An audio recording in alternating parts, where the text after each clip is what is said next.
production design process begins with my meetings with Stephen Norrington to decide what he wants in the film. Ultimately, he's the designing chief of this whole thing. It's his image, his vision, and my job is to give him and bring that and then add to that if I can. To begin that process, we work with conceptual illustrators, and I was blessed to have a great team of guys, each having their own style, and each we would focus and guide to use his style to our advantage or to his advantage. One of the guys, Tani Kinatani, has a wonderful style, very clean, very slick, and he was very good with lighting and mood, and he was wonderful in helping me to design and figure what would the world of Frost be, or the vampire be. We would begin with location photos of existing locations, research photos that I would gather, and I'd bring them to the table and we'd talk about it, and we'd have to find a camera angle that would really work. The most important piece to this is that these things can be done.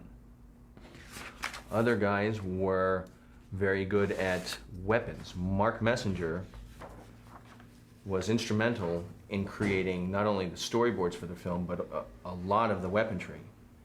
He has a wonderful style of mechanics and cleanliness to really be able to cleanly have something built.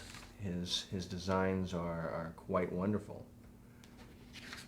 In another way, Patrick Janicki's work was instrumental in bringing life to the motorcycle and a lot of the other sets and weapons that we had. His work is very bold, very flamboyant. He's very much involved in the motorcycle culture, so he knew his mechanics terrifically. He would give us different views that we could actually take these images, take them to a company that would create this machine, and they could work off of and sculpt off of these images as well as architectural plans for each one of the bikes. We designed Blade's vehicle. Initially, it was hard, really coarse, rough. We changed inevitably, knowing Wesley's character, to a really very slick. Blade wouldn't let the car be damaged, really. It was a little bit too much to have a blower and those kind of elements, so we wanted to become very realistic. And ultimately, Steve Norrington himself was a genius in using Photoshop and his illustration ability to let me know what concepts that he would like to do. We brought him Balinese tattoos, and he took a photo of Wesley and literally sat down and over the course of a half an hour created this image, which was so dramatic and so radical that it became part of Wesley's character, and it really was wonderful. We developed weaponry together. We had issues with once you design a weapon or when you do architectural design, sometimes the illustration is wonderful looking, but when it is built, there are problems. So what we ended up doing is taking real machines, real mechanics, putting them in Photoshop, and adjusting to very specific machining requirements. This was given to a prop manufacturer and was built exactly as this image was drawn. So that is the hero weapon prior to its manufacturing. Finally, all this work that we do before the filmmakers step foot on stage really is meant to excite the studio, is to get an impression, a mood, and have everyone on the same wavelength when we come together. There's 120 some odd people, plus now with visual effects teams, that are on the same page. We all have to kind of make the same movie, and I'm fortunate enough to be the ringleader. I get to begin that process with the director, creatively coming to a wonderful visual storytelling medium. So it was about 2 years ago we began Blade, and I have known Steve Norrington, the director, from 15 years ago. We worked together on Greystoke, which Rick Baker was the head of, and so I've known Steve for many years. and I've seen him off and on. I've gone over to England and saw him working on some of the Henson films, and he was creating all these incredible makeup effects and everything. And also Bob Engelman, who's the producer, I did The Mask with. He produced The Mask with Jim Carrey, so I knew both of them really well from when this project started. I had talked to them about just doing the Pearl makeup, which was the huge vampire in the film, because of the budget restraints and everything, and I said, you know, it'd be really fun to do the whole project if I could. And I hadn't done a fun vampire film in a long time, because I did The Lost Boys way back, 10 years ago. And I really enjoyed working on those kind of films when I can. This was based on a comic book, so you can take a lot of license with this kind of vampire film. Coppola's makeup in his film, I tried to do very gothic and subtle, and it was a whole style I tried to do. It's like The Lost Boys. I tried to do a whole style with that. I based the whole makeup on the contact lenses I designed, and Joel Schumacher was very adamant that he wanted to keep them very beautiful looking, these young people, and the teeth should look like pearls. So I did a very subtle, really beautiful teeth for that. For this film, I really, it had to be violent in places. It had to really, it had to have a different style, but you could have a lot of fun with it. So you could do big teeth here and there, because it didn't have to make perfect sense in every scene on what happened with it. So you have a lot of license with this kind of film, because there's a lot of humor in the film. You can have fun with it, and some parts should be overdone a bit, to make it work for that scene. Rita, is that you? He's here! He's here!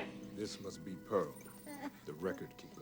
The Pearl character, Steve wanted this huge, massive vampire, and he would just sit there and he couldn't move. He'd been there for hundreds of years, and they would bring him young kids to feed on and blood packs to drink out of, and he ran the computer thing and guarded the door to the vault of the info of the vampires and everything. And that was the big makeup, even though it was a very short part in the film, but it was a lot of fun because it was, we'd never done anything this big before. So we figured out about a pound, how many pounds he should weigh, like about 1,500 pounds or something. And then Miles Tevis did a drawing of this huge thing, which was very round.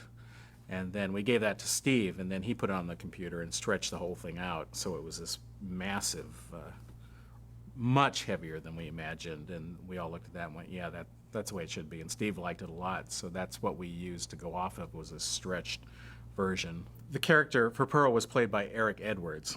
And this poor guy, we had to get him and put him in a chair and cast him in the position sitting on this chair, because when we built the final thing, it was going to be this massive puppet. And we had 5 actors inside of it. We had the actor with his head out the top. We had an actor for an arm over this side, an actor way over here for the arm on that side, and we had puppeteers working the feet inside.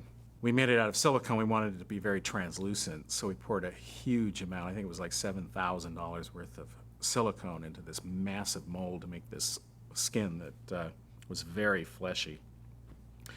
And then we had to do the makeup that blended down onto the neck of him with Eric in the side of this. So what we'd have to do is we'd do makeup on Eric with the makeup, which took myself and Steve about 3 hours to do. And then we'd fit him in there, and we'd have to finish the whole makeup. So once he was in it, he had to stay there. And it got very hot, and we had air conditioners running inside this body and all this activity and TV screens inside the body, and it was pretty funny. And then we had a giant bladder they were standing on in the back, making the chest go up and down. And we're trying to get some movement to it. The trouble with something like this is we didn't have enough time to really work out so we could get more movement out of it, which we really wanted to try to do. But in the video, Steve did some computer-generated bits of the body moving and that, which looked pretty neat. So that was a huge amount of work, and they had to basically build a moving trailer, which this was built on and molded on, so that It was all sculpted on. The trailer was moved somewhere else. The mold was made on it. It was brought back, and then we made it, and then it was on the trailer. It was shipped down to the studio where a hydraulic lift then had to take it and set it onto the stage, the whole body unit, and work it into the set. And it was a massive undertaking for this creature.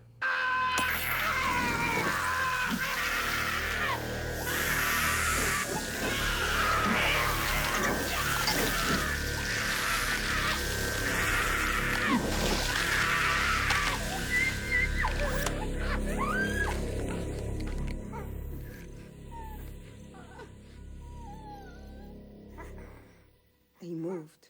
What we wanted to do in the action in Blade was to incorporate a number of martial arts that had a hard style to it, a soft style to it. Blade's character, we wanted to have him more on a fluid side, and which would encompass both hard and soft. And for Frost, who plays the bad guy, we wanted him to be more straightforward and direct, and that fell to a Japanese or hard style.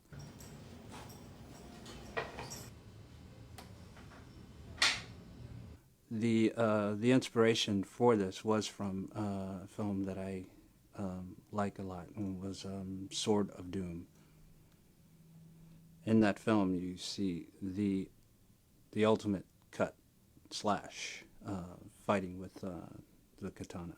We checked out a few other action films that had some good sword play, and from that we did everything we could to stay away from the seemingly popular Hong Kong action films, and try to bring out our own rawness, basically.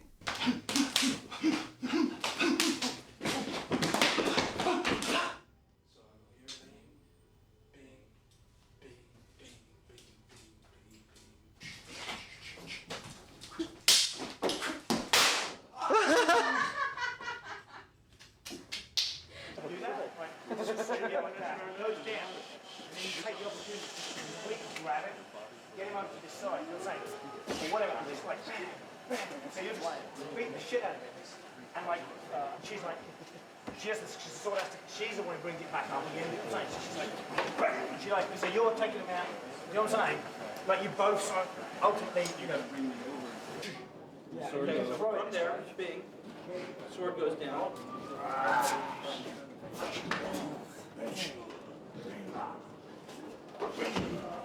She's like, stab!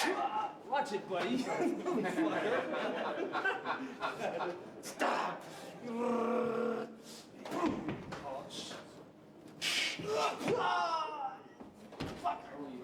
And then he starts running away like, ah! And she's like, there's more. Shit. She's like standing up now. Okay. What? She's standing up, but the train is right there. Yeah, but she's pulling herself out. Maybe you haul her out. Haul her out. Standing like this. We can have a hold out. Tidy. Hey, this is your vision. I'm with you 100%. Yeah, right. I'm with you. So, There's a reason that you do special effects work in the first place. It was determined that it was far too dangerous and too expensive to shoot a sword fight in a real subway tunnel, a real subway train tunnel, while there was a 60 or 80 mile an hour train passing through that was just a few inches from the, Wesley Snipes and the rest of the actors. Ultimately, the decision was made to build a section of subway train tunnel on the stage out in Canoga Park to film the fight sequences over green screen, and then to introduce a computer-generated, fully synthetic subway train into the tunnel while the fight scene was going on. The production bought 3 subway trains. They actually had them on the lot, up on blocks. And they were using them for interior scenes that were taking place inside that subway train after my sequence was finished. And there was a couple of exterior shots, I think, that they used them for But it was fortunate to have them around because I had a perfect model available to me for a computer simulation. So I hired Viewpoint Data Labs to fly in from Utah and do a surveying on the subway train. And some weeks later, they provided me with a very accurate computer model of one of the subway trains in its entirety. The roof, the walls, the interior, the wheels, everything. And so what happens is that by hand, this, on a frame-by-frame basis, this train is moved around horizontally, vertically, and they're slid along a track. You can rotate them.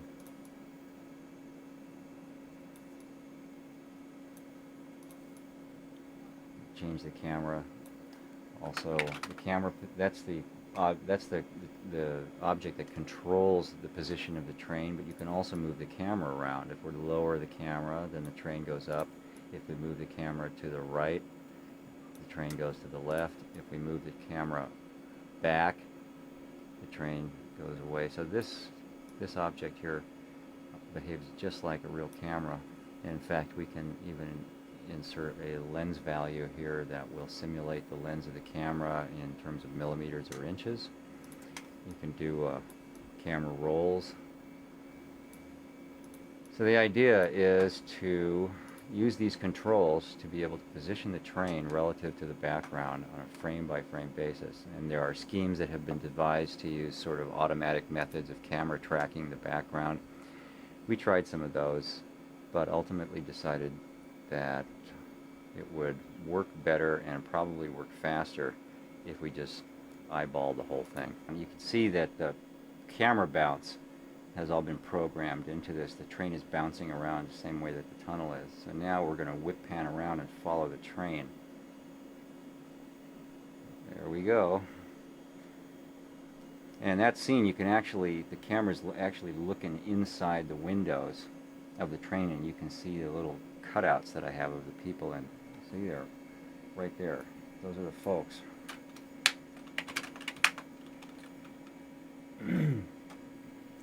Now, without the pictures in the background, the thing plays back a little faster. You can see all the people that are in there. And there's a texture map of all the little stills that I took. That's me, actually, right there. I think that one is me. The train is moving really fast. The motion blur takes the curse off of a lot of the detail that's in there. And so I decided that just sticking sort of cardboard cutouts almost of these people at a particular view, either the side view or front view or sitting down, and just taking that cutout that was there, that image, and just putting a control in it so that as it passed by, it would always face the camera. Because if I didn't do that, at some point it would go edge on and it would just disappear. So I had a rotation going in on each one of the characters as it was going by. And it serves to give the illusion that there's some population in there. If you really went single frame through there and examined the train very closely, you would see stuff that doesn't look right in there. But to get the illusion of people populating the interior of it worked just fine. This train, we were thinking originally would travel at about 60 or 70 miles an hour, and it just looked too fast. When you start speeding things up, they also start to lose mass. They look like toys at some point. So we slowed the train down, and it began to look heavier and more menacing. And so we ended up at a speed of about 40 miles an hour. Here we're going to break right through it. So we're actually inside the train here. Car number 1. And like I said, we didn't use this part of it, but it was kind of fun to play around with it on this level. This film was in production for nearly 2 years, and there was a ton of effects work, and some of it was sort of in flux as the film was progressing. And in addition to the 28 shots involved in the subway train sequence, there was a variety of more modest projects that came up, and some of those were offered to me, including a couple of slow motion bullet shots that are fired out of Blade's gun.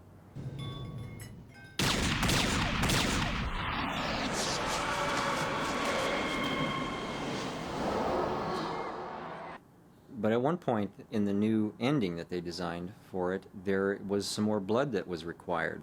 And so they came to me and we came up with a design for it, and about 3 weeks before the negative was due, I took on the job and really got into it, and turned out 2 really high density scenes of very difficult liquid animation. Hey, Blade! Let's do this.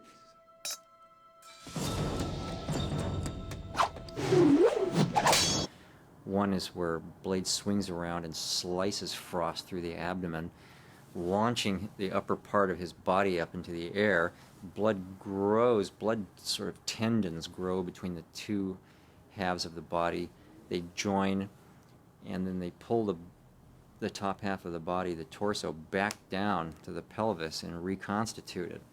And there's a splash of blood at the end.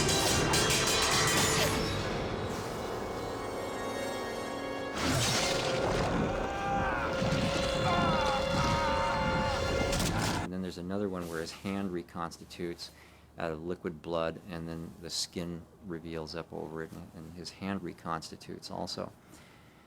And they're very fairly difficult shots to do, even under the best circumstances, and there was not much time in the schedule to do it, and it was an all-out effort, but they turned out great.